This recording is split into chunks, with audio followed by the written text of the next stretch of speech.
വായനാറ്റം ഈ വായിൽ നിന്ന് ബാഡ് ബ്രീത്ത് വരുന്നൊരു കണ്ടീഷൻ, നല്ല സ്മെല്ല് വരുന്നൊരവസ്ഥ വളരെയധികം പ്രയാസം ഉണ്ടാക്കുന്നതാണ്. പലപ്പോഴും പേഷ്യൻസ് വിളിക്കും, ഡോക്ടറെ ഈ ഒരു സംസാരിക്കാൻ പറ്റുന്നില്ല, ആളുകളുമായിട്ട് ഇൻ്ററാക്ട് ചെയ്യാൻ പറ്റുന്നില്ല, ആളുകൾ അകന്ന് നിൽക്കുകയാണ്. പലപ്പോഴും ആളുകൾ സംസാരത്തിൽ കൂട്ടത്തിലിടയിൽ പറയും, നിൻ്റെ വായിൽ നിന്ന് സ്മെല്ല് വരുന്നുണ്ട്, ഒരു ബാഡ് സ്മെല്ല് വരുന്നുണ്ട് എന്നുള്ള രീതിയിൽ പറയുമ്പോൾ ആളുകളും തന്നെ എന്ത് ചെയ്യും, പേഷ്യൻസ് തന്നെ ഡൗൺ ആയി പോകുന്നുണ്ട്, മെൻ്റലി വീക്കായി പോകുന്നുണ്ട്. ഒരു മീറ്റിങ്ങിനോ അല്ലെങ്കിൽ അങ്ങനെ ഒന്നും പോസിബിൾ ആകുന്നില്ല, ബുദ്ധിമുട്ടാണെന്നുള്ളത്. പലപ്പോഴും അതിൽ ട്രീറ്റ്മെൻറ്റ് എടുത്തിട്ടുണ്ടെങ്കിലുള്ള ആളുകൾ. അപ്പോൾ നമ്മളിതിൻ്റെ മറ്റൊരു വശം ഏതാണെന്ന് ചോദിക്കുകയാണെങ്കിൽ, വായനാറ്റമുള്ള ആളുകൾക്ക് പ്രത്യേകിച്ച് മറ്റു പല ലക്ഷണങ്ങളും ബുദ്ധിമുട്ടുകളും പലപ്പോഴും നമ്മൾ ഐഡൻറ്റിഫൈ ചെയ്യില്ല എന്നുള്ളതാണ്. അതാണ് പ്രശ്നം. അതായത് വായനാറ്റമുണ്ട്, ഇത് എന്തുകൊണ്ട് വന്നു എന്നുള്ളത് പലർക്കും എന്ത് ചെയ്യാറില്ല, ആളുകൾക്ക് പേഷ്യൻസിന് അറിയില്ല എന്നുള്ളത് തന്നെയാണ്. അപ്പോൾ ഇന്നിവിടെ നമ്മൾ ഡിസ്കസ് ചെയ്യാൻ പോകുന്നൊരു വിഷയം, ഈ വായനാറ്റം എന്തുകൊണ്ടൊക്കെ വരുന്നത്, എന്താണ് അതിൻ്റെ സോഴ്സ്. അപ്പോൾ ഇത് നമുക്ക് പലതരത്തിൽ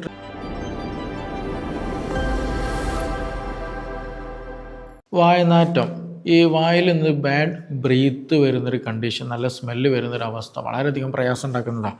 പലപ്പോഴും പേഷ്യൻസ് വിളിക്കും, ഡോക്ടറെ ഈ ഒരു സംസാരിക്കാൻ പറ്റുന്നില്ല, ആളുകളുമായിട്ട് ഇൻ്ററാക്ട് ചെയ്യാൻ പറ്റുന്നില്ല, ആളുകൾ അകന്ന് നിൽക്കുകയാണ്. പലപ്പോഴും ആളുകൾ സംസാരത്തിൽ കൂട്ടത്തിലിടയിൽ പറയും, നിൻ്റെ വായിൽ നിന്ന് സ്മെല്ല് വരുന്നുണ്ട്, ഒരു ബാഡ് സ്മെല്ല് വരുന്നുണ്ട് എന്നുള്ള രീതിയിൽ പറയുമ്പോൾ ആളുകളും തന്നെ എന്ത് ചെയ്യും, പേഷ്യൻസ് തന്നെ ഡൗൺ ആയി പോകുന്നുണ്ട്, മെൻ്റലി വീക്കായി പോകുന്നുണ്ട്. ഒരു മീറ്റിങ്ങിനോ അല്ലെങ്കിൽ അങ്ങനെ ഒന്നും പോസിബിൾ ആകുന്നില്ല, ബുദ്ധിമുട്ടാണെന്നുള്ളത്. പലപ്പോഴും അതിൽ ട്രീറ്റ്മെൻറ്റ് എടുത്തിട്ടുണ്ടെങ്കിലുള്ള ആളുകൾ.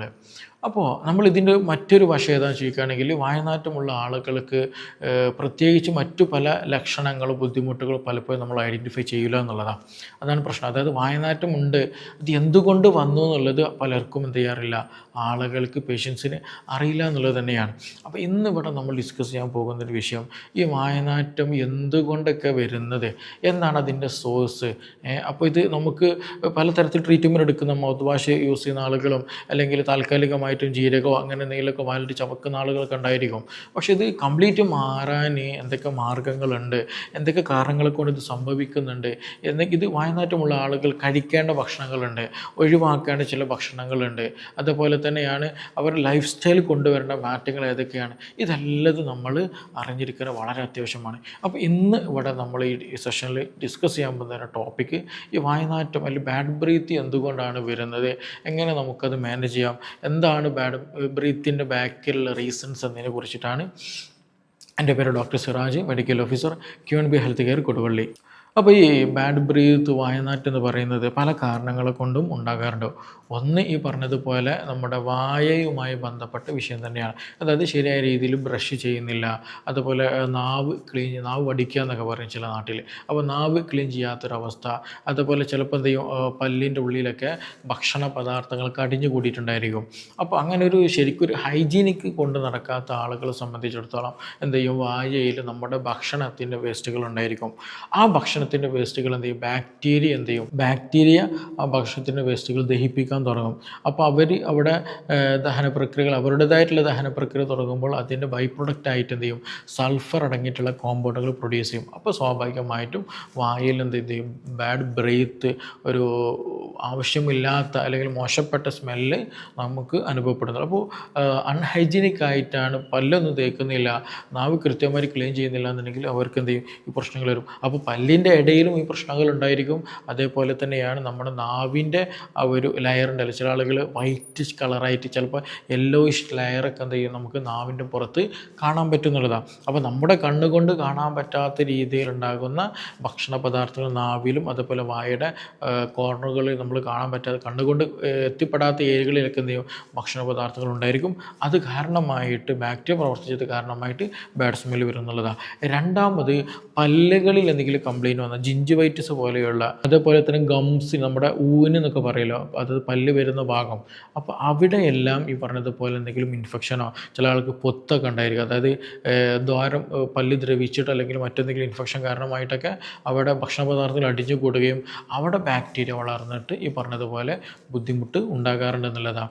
അപ്പോൾ വായയാണ് ഒന്ന് പ്രധാനമായിട്ടുള്ളത്. അതുമാത്രമല്ല ചില ആളുകൾക്ക് ഉമിനീര് വളരെ കുറവായിരിക്കും എന്നുള്ളതാണ്. അതായത് ഉമിനീരിൻ്റെ ഒരു പ്രത്യേകത നമ്മുടെ ബോഡിയിലുള്ള എസ്പെഷ്യലി നമ്മുടെ വായയിലുണ്ടാകുന്ന ഈ ബാക്ടീരിയകൾ, വേണ്ടാത്ത ബാക്ടീരിയകൾ നശിപ്പിക്കാൻ, അതിനെ ഇല്ലാണ്ടാക്കാൻ, റിമൂവ് ചെയ്യാൻ നന്നായിട്ട് ഹെൽപ്പ് ചെയ്യുന്നതാണ് ഈ ഉമിനീര് എന്ന് പറയുന്നത്. അപ്പോൾ ചില ആളുകൾക്ക് ഉമിനീര് വളരെ കുറവായിരിക്കും. മൗത്ത് എപ്പോഴും ഡ്രൈ മൗത്തായിരിക്കും.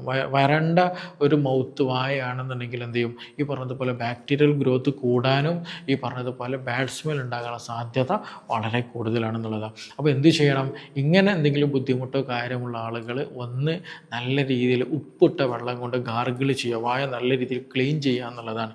അതുപോലെ നല്ല രീതിയിൽ ബ്രഷ് ചെയ്യുക. 1-2 നേരം എന്ത് ചെയ്യണം, നിർബന്ധമായിട്ട് നല്ല രീതിയിൽ ബ്രഷ് ചെയ്യുക. ബ്രഷ് ചെയ്യുന്ന സമയത്ത് എന്ത് ചെയ്യണം, നമ്മൾ നിർബന്ധമായിട്ട് ശ്രദ്ധിക്കേണ്ടതാണ് ബ്രഷ് നമ്മൾ മുകളിലുണ്ടാകുന്ന ടീത്ത് ഉണ്ടല്ലോ അതിന് മുമ്പിലും തേക്കണം, അതേപോലെ ബാക്ക് സൈഡിലും എന്ത് ചെയ്യണം ബ്രഷിങ് ചെയ്യേണ്ടതുണ്ട്. അതേപോലെ തന്നെയാണ് നമ്മുടെ പല്ലിന് താഴെയുള്ള റോയിൽ എന്ത് ചെയ്യണം, വരിയിൽ ഈ ഫ്രണ്ടിലും വേണം, അതേപോലെ ബാക്ക് സൈഡിലും എന്ത് ചെയ്യണം, നമ്മൾ ശരിയായ ബ്രഷിങ് ചെയ്യണം. അതുമാത്രമല്ല നമ്മുടെ പല്ലിൻ്റെ ഗ്യാപ്പുകൾ ഉണ്ടല്ലോ, നമ്മൾ 2 പല്ലിൻ്റെ ഗ്യാപ്പുകളിൽ അതിൻ്റെ ഗ്യാപ്പിൽ നല്ല രീതിയിൽ എന്ത് ചെയ്യണം, അപ്വേർഡ് ഡയറക്ഷനിൽ എന്ത് ചെയ്യണം, 2 ഭാഗത്തും നല്ല രീതിയിൽ ക്ലീൻ ചെയ്യേണ്ടതുണ്ട്. ഇല്ലാന്നുണ്ടെങ്കിൽ ആ ഗ്യാപ്പുകളിലൊക്കെ നമുക്ക് കാണാൻ പറ്റാത്ത രീതിയിൽ ഭക്ഷണ പദാർത്ഥങ്ങൾ അടിഞ്ഞു കൂടാനും അവിടെ ബാക്ടീരിയൽ ഗ്രോത്ത് കാരണമായിട്ട് ബാഡ് സ്മെൽ ഉണ്ടാകാനുള്ള സാധ്യതയുണ്ട്, ഇൻഫെക്ഷൻ വരാനുള്ള സാധ്യതയുണ്ട്, പല്ലൊക്കെ കേട്ട് വരാനുള്ള സാധ്യത വളരെ കൂടുതൽ. അപ്പോൾ ബ്രഷിങ് വളരെ വളരെ ഇമ്പോർട്ടൻ്റ് ആയിട്ട് ഉണ്ടാക്കേണ്ട ഒരു സംഗതിയാണ്. അതേപോലെ തന്നെ ഡ്രൈനെസ് നിങ്ങൾക്ക് നല്ലോണം രീതി, നേരത്തെ പറഞ്ഞു ഉമിനീര് കുറഞ്ഞു പോകുന്നുള്ളത്. അപ്പോൾ അങ്ങനെ ഉണ്ടെന്നുണ്ടെങ്കിൽ എന്ത് ചെയ്യണം, നല്ല രീതിയിൽ വെള്ളം കുടിക്കാൻ ശ്രദ്ധിക്കുക എന്നുള്ളതാണ്. അപ്പോൾ പ്രത്യേകിച്ച് നമുക്ക് ജീരക വെള്ളമോ അതേപോലെ തന്നെ മല്ലി തിളപ്പിച്ച വെള്ളമൊക്കെ ആണെങ്കിൽ അത് വളരെ നല്ലതാണ്. ഈ നമ്മുടെ ദഹന സംബന്ധമായ പ്രയാസങ്ങൾ മാറാനും അതുപോലെ ഹൈഡ്രേഷൻ നിലനിർത്താനൊക്കെ എന്ത് ചെയ്യും, ഇത് നന്നായിട്ട് സഹായിക്കുന്നതാണ്. അപ്പോൾ അതുകൊണ്ട് തന്നെ നല്ല രീതിയിൽ വെള്ളം കുടിക്കുക. വെള്ളം കുടിക്കുന്നതോറും എന്ത് ചെയ്യും, നമ്മുടെ ഉമിനീരിൻ്റെ പ്രൊഡക്ഷൻ കൂടുകയും ഈ പറഞ്ഞതുപോലെ ബാക്ടീരിയലിൻ്റെ ഗ്രോത്തിനെ എന്ത് ചെയ്യും, അത് കുറയ്ക്കാൻ ഉമിനീര് നല്ല രീതിയിൽ സഹായിക്കുന്നതാണ്. അപ്പോൾ ഈ പറഞ്ഞ കാര്യങ്ങൾ നമ്മളൊന്ന് പ്രധാനമായിട്ട് ശ്രദ്ധിക്കേണ്ടത്. അപ്പോൾ ഒന്ന് മൗത്ത് റിലേറ്റഡ് ആയിട്ടുണ്ടാക്കുന്ന ബാഡ് സ്മെല്ലുണ്ട്, അത് ഈ പറഞ്ഞ രൂപത്തിലൊക്കെ എന്ത് ചെയ്യുക, ക്ലീനിങ് ഒക്കെ ചെയ്തിട്ട് നല്ല രീതിയിൽ കൊണ്ടുപോകുക എന്നുള്ളതാണ്. രണ്ടാമത് നമ്മൾ ശ്രദ്ധിക്കേണ്ടതായിട്ട് ചില ആളുകൾക്ക് സൈനുസൈറ്റിസ് കൂടിയിട്ട്, അതായത് കഫം കൂടിയിട്ട് പറഞ്ഞതുപോലെ ബാഡ് സ്മെൽ ഉണ്ടായിരിക്കും. പലപ്പോഴും ആ ഒരു സ്മെല്ല് വരുന്ന റീസൺ വായ ഓക്കെ ആയിരിക്കും, വായിലായിരിക്കില്ല പ്രശ്നം. നമുക്ക് സൈനുസൈറ്റിസ് വന്നിട്ട് എന്ത് ചെയ്യും, അതായത് നമ്മുടെ ഒരു ഭാഗത്ത് എന്ത് ചെയ്യുന്നുണ്ട്, ഒരുപാട് സൈനസ് ഏരിയകളുണ്ട് തലയോട്ടിയുടെ ഭാഗത്തൊക്കെ, അതായത് ഒരു ഹോളായിട്ടുള്ള ഭാഗങ്ങളുണ്ട്. അപ്പോൾ അവിടെ എന്ത് ചെയ്യും, ചില സന്ദർഭങ്ങളിൽ ചിലപ്പോൾ നീരിറക്കൊക്കെ വന്നിട്ട് കഫക്കെട്ടൊക്കെ വന്നിട്ട് അവിടെയൊക്കെ കഫം നിറയുന്നൊരവസ്ഥ വരാറുണ്ട്. അപ്പോൾ അങ്ങനെയൊക്കെ വന്നു കഴിഞ്ഞാൽ അലർജിയുള്ള ആൾക്ക് പ്രത്യേകിച്ചൊക്കെ ഉണ്ടാകും. അപ്പോൾ അങ്ങനെ വന്നു കഴിഞ്ഞാൽ ചിലപ്പോൾ എന്ത് ചെയ്യും, അത് ഇൻഫെക്ഷനൊക്കെ വന്നിട്ടുണ്ടെങ്കിൽ അത് നമ്മുടെ ത്രോട്ടിലേക്ക് എന്ത് ചെയ്യും ബാധിക്കും എന്നുള്ളത്, ത്രോട്ടിലേക്ക് ഇറങ്ങുന്നൊരവസ്ഥ വരും. അപ്പോൾ അങ്ങനെ സൈനുസൈറ്റിസ് കൂടിയിട്ട് അതുമൂലം ബാക്ടീരിയൽ പ്രവർത്തനം നടന്നിട്ട് സൾഫർ അടങ്ങിയിട്ടുള്ള കോമ്പൗണ്ട് പ്രൊഡ്യൂസ് ചെയ്യും, ബാഡ് സ്മെല്ല് വരും എന്നുള്ളതാണ്. അപ്പോൾ നമുക്ക് നല്ല രീതിയിൽ തലവേദന വരാം, ജലദോഷം വരാം, കഫക്കെട്ട് വരാം, അതേപോലെ ത്രോട്ട് പെയിൻ വരാം. ഇങ്ങനെയുള്ള പല ലക്ഷണങ്ങളും അതിൻ്റെ കൂടെ ഉണ്ടാകും എന്നുള്ളതാണ്. അപ്പോൾ വായിൽ ബാഡ് ബ്രീത്ത് വരാനും എന്ത് റീസൺ ആകുന്നുണ്ട്, സൈനുസൈറ്റിസ് അല്ലെങ്കിൽ നമ്മുടെ കഫം ഒരു കാരണമാകുന്നുണ്ട് എന്നുള്ളത് നമ്മൾ അറിഞ്ഞു വെക്കുക. അപ്പോൾ അങ്ങനെയുള്ള ആളുകൾ എന്ത് ചെയ്യണം, നല്ല രീതിയിൽ ആവി പിടിക്കാൻ ശ്രദ്ധിക്കുക എന്നുള്ളതാണ്. അതേപോലെ തന്നെ നല്ല രീതിയിൽ ചൂടുള്ള വെള്ളം മാത്രം കുടിക്കാൻ പ്രത്യേകം ശ്രദ്ധിക്കുക. അതേപോലെ എന്ത് ചെയ്യുക, ഉപ്പിട്ട വെള്ളം, നല്ല ഇളം ചൂടുള്ള വെള്ളത്തിൽ ഉപ്പിട്ടിട്ട് എന്ത് ചെയ്യുക, നല്ല രീതിയിൽ ഗാർഗിൾ ചെയ്യാൻ ശ്രദ്ധിക്കുക. നമ്മുടെ തൊണ്ടയുടെ ഭാഗത്തൊക്കെ ഇൻഫെക്ഷനും ഇൻഫ്ലമേഷനൊക്കെ ഉണ്ടെങ്കിൽ അത് കുറയ്ക്കാൻ എന്ത് ചെയ്യും, നല്ല രീതിയിൽ അത് സഹായിക്കുന്നുള്ളത് തന്നെയാണ്. അപ്പോൾ ആ കഫത്തിൻ്റെ പ്രശ്നങ്ങൾ കംപ്ലീറ്റ് മാറിയാലേ നമുക്ക് എന്ത് ചെയ്യാൻ പറ്റുള്ളൂ, വായ നല്ല രീതിയിൽ ഓക്കെ ആയിട്ട് വരുള്ളൂ എന്നാണ്. അപ്പോൾ ഒന്ന് വായയുടെ റീസൺ പറഞ്ഞു, രണ്ടാമത് കഫസംബന്ധമായിട്ടുള്ള സൈനസൈറ്റിസിൻ്റെ പ്രശ്നങ്ങളുണ്ടെങ്കിൽ ഈ വായ നാറ്റം ഉണ്ടാകാനുള്ള സാധ്യത വളരെ കൂടുതലാണ്. മൂന്നാമത് നമ്മൾ ശ്രദ്ധിക്കേണ്ടതാണ്, നമ്മുടെ ദഹന വ്യവസ്ഥ പ്രോപ്പർ അല്ല എന്നുണ്ടെങ്കിൽ ഈ പറഞ്ഞതുപോലെ നല്ല രീതിയിൽ വായനാറ്റം ഉണ്ടാകാനുള്ള സാധ്യതയുണ്ട്. ഓൾമോസ്റ്റ് മിക്ക ആളുകൾക്കും എനിക്ക് തോന്നുന്നു എൻ്റെ ക്ലിനിക്കിൽ വന്നിട്ടുള്ളതിൽ ബഹുഭൂരിപക്ഷം ആളുകളുടെ പ്രയാസത്തിൻ്റെ വായനാറ്റത്തിൻ്റെ മെയിൻ റീസൺ എന്ന് പറയുന്നത് സ്റ്റൊമക്ക് റിലേറ്റഡ് ആയിട്ടുള്ളതായിരുന്നു. കാരണം ഈ പ്രശ്നങ്ങളൊന്നും ഉണ്ടായിരിക്കില്ല എന്നുള്ളതാണ്. അപ്പോൾ സ്റ്റൊമക്ക് റിലേറ്റഡ് മിക്കപ്പോഴും ആണ് വായനാറ്റം ഉണ്ടാകുന്നത്, നമ്മളൊക്കെ അറിഞ്ഞിരിക്കേണ്ടതാണ്. അതെന്തുകൊണ്ട് വരും എന്ന് ചോദിക്കുകയാണെന്നുണ്ടെങ്കിൽ അസിഡിറ്റിയുടെ പ്രശ്നം ഉണ്ടായിരിക്കും, ശരിയായ രീതിയിൽ ദഹനം നടക്കുന്നുണ്ടായിരിക്കില്ല, ഇൻഡൈജഷൻ ഉണ്ടായിരിക്കും, വയറ് വീർത്തതുപോലുള്ള അവസ്ഥ, കോൺസ്റ്റിപ്പേഷൻ, വയറിൽ നിന്ന് ശരിയായ രീതിയിൽ മലം പോകുന്നില്ല. അപ്പോൾ ഇങ്ങനെയുള്ള അതേപോലെ പുളിച്ച് തകട്ടൽ കൂടുതൽ ആളുകളൊക്കെ, ഇങ്ങനെയുള്ള ആളുകളുടെ വയറിലുണ്ടാകുന്ന പ്രധാന പ്രശ്നം ഈ ഒരു വയറ്റിലുണ്ടാകുന്ന കണ്ടൻസുകൾ എന്ത് ചെയ്യും റിട്ടേൺ വരുന്ന ഒരവസ്ഥ വരും എന്നുള്ളതാണ്. ഇപ്പോൾ ചില ആളുകളൊക്കെ ഉണ്ടായിരിക്കും എന്ത് ചെയ്യും ഭക്ഷണം കഴിച്ച് രാത്രി കിടന്നതായിരിക്കും എന്ത് ചെയ്യും നെഞ്ചരിച്ചിൽ വരിക, അതേപോലെ നല്ല രീതിയിൽ ത്രോട്ടിന് ഇറിറ്റേഷൻ, തൊണ്ടയ്ക്ക് നല്ല രീതിയിൽ ഒരു ഇറിറ്റേഷൻ, എപ്പോഴും ഇങ്ങനെ ഒരു ഡ്രൈ കഫ് ഫീലിംഗ്, എപ്പോഴും ഒരു ഡ്രൈ ചുമ എപ്പോഴും ഫീൽ ചെയ്യുക, ഒരു ഇറിറ്റേഷൻ എപ്പോഴും തൊണ്ടയിൽ ഫീൽ ചെയ്യുക. അതിൻ്റെ കൂടെ തന്നെ എന്ത് ചെയ്യും ബാഡ് സ്മെല്ല് വരും എന്നുള്ളതാണ്. അപ്പോൾ ഈ സ്മെല്ല് വരാനൊരു കാരണം വേറെ ഒന്നുമില്ല, നമ്മുടെ വയറ്റിലുണ്ടാകുന്ന പല ഗ്യാസുകൾ ഉണ്ടായിരിക്കും. ചിലപ്പോൾ നമ്മൾ ഡൈജഷൻ പ്രോപ്പറായിരുന്നില്ല എന്നുണ്ടെങ്കിൽ അവിടെ ബാക്ടീരിയൽ ഓവർ ഗ്രോത്ത് സംഭവിക്കും. അപ്പോൾ അങ്ങനെയൊക്കെ ഉണ്ടാകുന്ന ബാഡ് സ്മെല്ലുകൾ, ബാഡ് ഓർഡറായിട്ടുള്ള ആ ഒരു വായു എന്ത് ചെയ്യും ഈ പറഞ്ഞതുപോലെ പുറത്തേക്ക് വരാനുള്ള സാധ്യത ഉണ്ട് എന്നുള്ളതാണ്.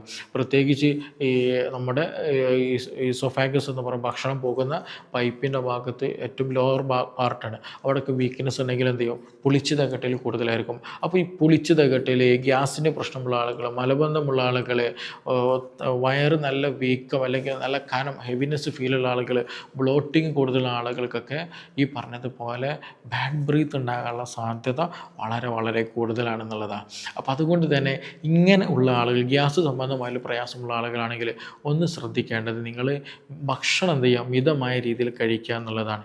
രണ്ടാമത് ഭക്ഷണം കഴിച്ച ഉടനെ തന്നെ കിടക്കുന്ന ശീലങ്ങളുണ്ടെങ്കിൽ അത് നമ്മൾ പൂർണ്ണമായിട്ടും ഒഴിവാക്കേണ്ടതാണ്. മൂന്നാമത് നമ്മൾ ശ്രദ്ധിക്കേണ്ടത് ഭക്ഷണത്തിൽ അമിതമായിട്ട് എരിവും അതുപോലെ സുർക്കയിലിട്ട ഉപ്പിലിട്ട ഭക്ഷണങ്ങൾ നമ്മൾ പൂർണ്ണമായിട്ടും ഒഴിവാക്കേണ്ടതുണ്ട്. അതുപോലെ ബേക്കറി ഐറ്റംസുകൾ, കരിച്ചതും പൊരിച്ചതും വറുത്തതുമായിട്ടുള്ള ഭക്ഷണ പദാർത്ഥങ്ങൾ പൂർണ്ണമായിട്ടും ഒഴിവാക്കേണ്ടതുണ്ട്. ഭക്ഷണത്തിൽ ആവശ്യത്തിന് മാത്രം എന്ത് ചെയ്യാൻ പാടുള്ളൂ ഫൈബർ കഴിക്കാൻ പാടുള്ളൂ. അമിതമായിട്ട് ഫൈബർ കഴിച്ചാലും ഇൻഡൈജഷൻ ഉണ്ടായിരിക്കും, ഗ്യാസ് നമ്മുടെ വയറിൽ നല്ല രീതിയിൽ ഫോം ചെയ്യും, ഈ പറഞ്ഞതുപോലെ കീഴ്വാഴി വരും, ഇൻഡൈജഷനും വയറ് സ്തംഭനം ഉണ്ടായിരിക്കും, അതേപോലെ ബാഡ് ബ്രീത്ത് വരാനുള്ള സാധ്യതയും കൂടുതൽ. അപ്പോൾ എന്താണ് അമിതമായി അമൃതും വിഷം എന്ന് പറയുന്നത് പോലെ തന്നെയാണ് ഫൈബറിൻ്റെ അവസ്ഥയുള്ളത്, ആവശ്യത്തിന് ഉൾപ്പെടുത്തുക എന്നുള്ളതാണ്. അതേപോലെ തന്നെയാണ് നമ്മളെ കൂടുതലായിട്ട് പ്രോസസ്സർ ഫുഡുകൾ കഴിക്കുക എന്നുള്ളത്. അത് നല്ല രീതിയിൽ എന്ത് ചെയ്യും നമ്മുടെ ബോഡിയിൽ ഇൻഫ്ലമേഷൻ ഉണ്ടാക്കാനും ഇൻഡൈജഷൻ ഉണ്ടാക്കാനും ഗ്യാസുകൾ ബിൽഡപ്പ് ചെയ്യാനും സാധ്യത വളരെ കൂടുതലാണ്. അമിതമായിട്ട് മധുരമുള്ള ഭക്ഷണങ്ങൾ നമ്മൾ ഒഴിവാക്കണം. ഈ മധുരമുള്ള ഭക്ഷണം നമ്മൾ കഴിച്ചിട്ടുണ്ടെങ്കിൽ നമുക്ക് ഇൻഡൈജഷൻ കാര്യങ്ങൾ വരാനുള്ള സാധ്യത ഉണ്ട്. അതുമാത്രമല്ല നമ്മുടെ വായയിൽ ഉണ്ടാകുന്ന ബാക്ടീരിയകളുണ്ടല്ലോ, ഈ ബാക്ടീരിയകൾക്ക് വളരെ താല്പര്യപ്പെട്ട സാധനമാണ് മധുരം എന്ന് പറയുന്നത്. അപ്പോൾ അവർ നല്ല രീതിയിൽ ആക്റ്റീവായിട്ട് വർക്ക് ചെയ്യുക, നമ്മുടെ പല്ല് കേടി വരും. അതായത് മധുരം തിന്നാൽ പല്ല് കേടി വരും എന്ന് പറയുന്നത്. അപ്പോൾ ഈ പറഞ്ഞതുപോലെ ബാഡ് ബ്രീത്ത് വരാൻ മധുരവും വലിയ തോതിൽ കാരണമാകുന്നുണ്ട്. അപ്പോൾ ഈ പറഞ്ഞ ഭക്ഷണ പദാർത്ഥങ്ങളൊക്കെ നമ്മൾ എന്ത് ചെയ്യണം സൈഡിലേക്ക് മാറ്റി വെക്കണം എന്നുള്ള. അപ്പോൾ ഇനി ബാഡ് ബ്രീത്ത് ഉള്ള ആളുകൾക്ക് എന്ത് ചെയ്യാം ചെറിയ രൂപത്തിൽ മൗത്ത് വാഷ് യൂസ് ചെയ്യാൻ പറ്റും. മൗത്ത് വാഷ് നല്ലൊരു എന്ത് ചെയ്യാം നല്ലൊരു ആ ഒരു സമയത്ത് നമുക്ക് കുറയ്ക്കാൻ പറ്റും. പക്ഷേ കംപ്ലീറ്റ് മാറണമെന്നുണ്ടെങ്കിൽ എന്താണ് കാരണം എന്നുള്ളത് അറിഞ്ഞിട്ട് അതിനുള്ള ട്രീറ്റ്മെൻറ്റ് എടുക്കുക തന്നെ അത്യാവശ്യമാണ്. അതുപോലെ ചില മൗത്ത് വാഷുകൾ ആൽക്കഹോൾ അടങ്ങിയിട്ടുള്ള കാണാറുണ്ട്. പക്ഷേ ഈ ആൽക്കഹോള് മൗത്ത് വാഷിൽ യൂസ് ചെയ്യുമ്പോൾ നമ്മൾ ഡ്രൈനെസ് ഫീൽ ചെയ്യും. അപ്പോൾ ചിലപ്പോൾ എന്തെങ്കിലും ഡ്രൈനെസ് മൗത്തിൽ വന്നു കഴിഞ്ഞാൽ വീണ്ടും ഈ പറഞ്ഞതുപോലെ ബാഡ് സ്മെൽ വരാനുള്ള സാധ്യത ഉണ്ട്. അപ്പോൾ നമ്മൾ ബാഡ് ബ്രീത്ത് ഉള്ള ആളുകൾ ഒരു മൗത്ത് വാഷ് ചൂസ് ചെയ്യുന്ന സമയത്ത് ആൽക്കഹോൾ ഇല്ലാത്ത എന്ത് ചെയ്യണം മൗത്ത് വാഷ് എടുക്കാനും പ്രത്യേകം എന്ത് ചെയ്യണം നമ്മൾ ശ്രദ്ധിക്കുക എന്നുള്ളത്. അതേപോലെ നമുക്ക് ജീരകം കഴിക്കുന്നത് വളരെ നല്ലതാണ്, മല്ലി കഴിക്കുന്നത് നല്ലതാണ്, അതുപോലെ തുളസിയുടെ ഇല കഴിക്കാറുണ്ട്, അതൊക്കെ നല്ലതാണ്. പക്ഷെ അതൊക്കെ താൽക്കാലികമായിട്ട് ഈ പറഞ്ഞതുപോലെ ഇൻഫ്ലമേഷൻ കുറയ്ക്കാനും സ്മെല്ല് കുറയ്ക്കാനൊക്കെ അത് നമുക്ക് നല്ല രീതിയിൽ സഹായിക്കും. പക്ഷേ എപ്പോഴും എന്ത് ചെയ്യുക എന്താണ് കാരണം എന്നുള്ളത് ഫൈൻഡ് ഔട്ട് ചെയ്തിട്ട് മാത്രം നമ്മൾ ട്രീറ്റ്മെൻറ്റ് എടുക്കാൻ ശ്രദ്ധിക്കുക. എങ്കിലേ നമുക്കത് 100% മാറിക്കിട്ടൂ എന്നുള്ളത് തന്നെയാണ്. അപ്പോൾ ഈ പറഞ്ഞ വിഷയത്തിൽ നിങ്ങൾക്ക് എന്ത് ചെയ്യാം, നിങ്ങൾക്ക് ബാഡ് ബ്രീത്ത് ഉണ്ടെന്നുണ്ടെങ്കിൽ ഞാൻ ഈ പറഞ്ഞ കാറ്റഗറിയിൽ ഏതാണ് നിങ്ങളുടെ പ്രശ്നം എന്നുള്ളത് ഐഡൻറ്റിഫൈ ചെയ്തിട്ട് അതിനനുസരിച്ചിട്ട് എന്ത് ചെയ്യുക നിങ്ങൾ ട്രീറ്റ്മെൻറ്റിലേക്ക് പോവുക. അങ്ങനെയാണെന്നുണ്ടെങ്കിൽ നിങ്ങളുടെ ആ ഒരു പ്രശ്നം മാറിക്കിട്ടും.